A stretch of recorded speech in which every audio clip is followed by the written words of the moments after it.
यहाँ के कुछ मेंबरों ने इन ठेकेदारों से पैसा वसूलना शुरू कर दिया। रोज रोज के पैसों के मुतालबे से तंग आकर परेशान होकर इन ठेकेदारों ने ठेके छोड़कर राह फरार इख्तियार कर ली। तब से ये अवामी बैतुल खला लावारिस हालत में पड़ा हुआ है, जिसका कोई भी पुरसान हाल नहीं है।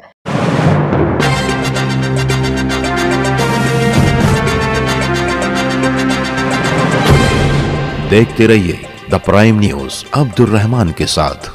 निकम्मी नाकारा कारपोरेशन इंतजामिया और झूठे दावे करने वाले लीडरान की मेहरबानियों की बदौलत मालेगांव दिन ब दिन पस्ती की जानी चाहता दिखाई दे रहा है। मुख्तलिफ मसाइल को लेकर अवामी जिंदगी दिन ब दिन अजीरन होती जा रही है। फिर चाहे टूटी फूटी खस्ता हाल सड़कें हो, शहर में जा बजा कचरों का अंबार हो, घटिया ड्रेनेज सिस्टम हो, गरज के हजारहा मसाइल से शहर इस वक्त गुजर रहा है। शहर का कदीम तरीन इलाका आजाद नगर जो कपड़े की मंडी के लिए मशहूर है, यहाँ न सिर्फ मालेगांव सेंट्रल आउटर बल्कि बैरून शहर से भी रोजाना हजारों लोग कपड़ों की खरीदी के लिए आते हैं। यहाँ के वार्ड नंबर 6 सर्वे नंबर 212 अदीब रोड नया आजाद नगर में वाक़े अवामी बैतुल खला की बदहाली देखकर बाहर से आने वाले लोग नाअहल कारपोरेशन इंतजामिया पर थूक कर जा रहे हैं। मुख्तलिफ शहरों से आने वाले मुसाफिर जब रफा हजत के लिए यहाँ आते हैं तो उन्हें कई दिक्कतों का सामना करना पड़ता है। इन मुसाफिरों में हिंदू मुस्लिम सभी की तादाद शामिल है। ये दिक्कतें न सिर्फ उन लोगों को बल्कि यहाँ पर आसपास के इलाकों में बसने वाले लोगों को भी पेश आती है, जो रोजाना इस अवामी बैतुल खला का इस्तेमाल करते हैं। यहाँ जा बजा गलाजत का ढेर नजर आता है। ज्यादातर संडास के भांडे फूटे हुए हैं, जिसकी वजह से उसे इस्तेमाल करने में दुश्वारी आती है। साथ ही साथ नापाकी का अंदेशा हर वक्त बना रहता है। बैतुल खला के कमरों पर दरवाजे मौजूद नहीं है, जिसकी वजह से इसे इस्तेमाल करने वाले लोगों को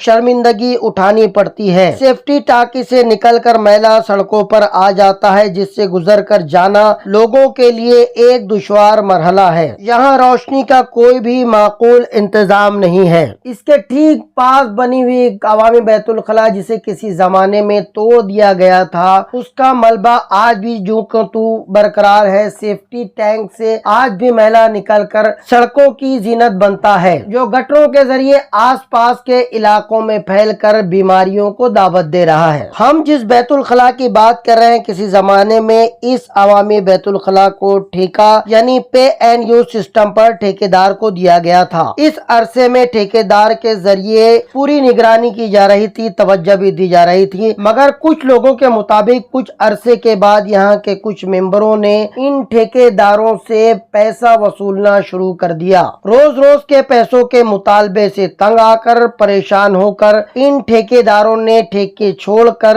राह फरार इख्तियार कर ली। तब से ये अवामी बैतुल खला लावारिस हालत में पड़ा हुआ है, जिसका कोई भी पुरसान हाल नहीं है। बार बार कारपोरेशन इंतजामिया और सैनिटरी विभाग की तवज्जो इस तरफ दिलाई जाती है, मगर सैनिटरी विभाग अपनी ही मस्ती में चूर अदम तवज्जोही का मुजाहरा करता नजर आता है। नया आजाद नगर और आसपास की आबादी का एक बड़ा हिस्सा इस अवामी बैतुल खला से फायदा उठाता है, मगर कारपोरेशन इंतजामिया के निकम्मेपन की वजह से आज लोगों में इसे लेकर नाराजगी पाई जा रही है। इलाके के सिकंदर पहलवान और दीगर लोगों ने आज सफाई विभाग के जिम्मेदारों को तलब किया और स्पॉट विजिट करवाया। साथ ही मालेगांव म्युनिसिपल कमिश्नर रविंद्र जाधव से भी इस ताल्लुक से शिकायत की, जिसके बाद प्रशासक कमिश्नर रविंद्र जाधव ने इस मामले को जल्द हल करवाने का यकीन दिलाया है। कमिश्नर साहब के जरिए किए जाने वाला वादा इरादे में कब बदलता है, ये देखने वाली बात होगी।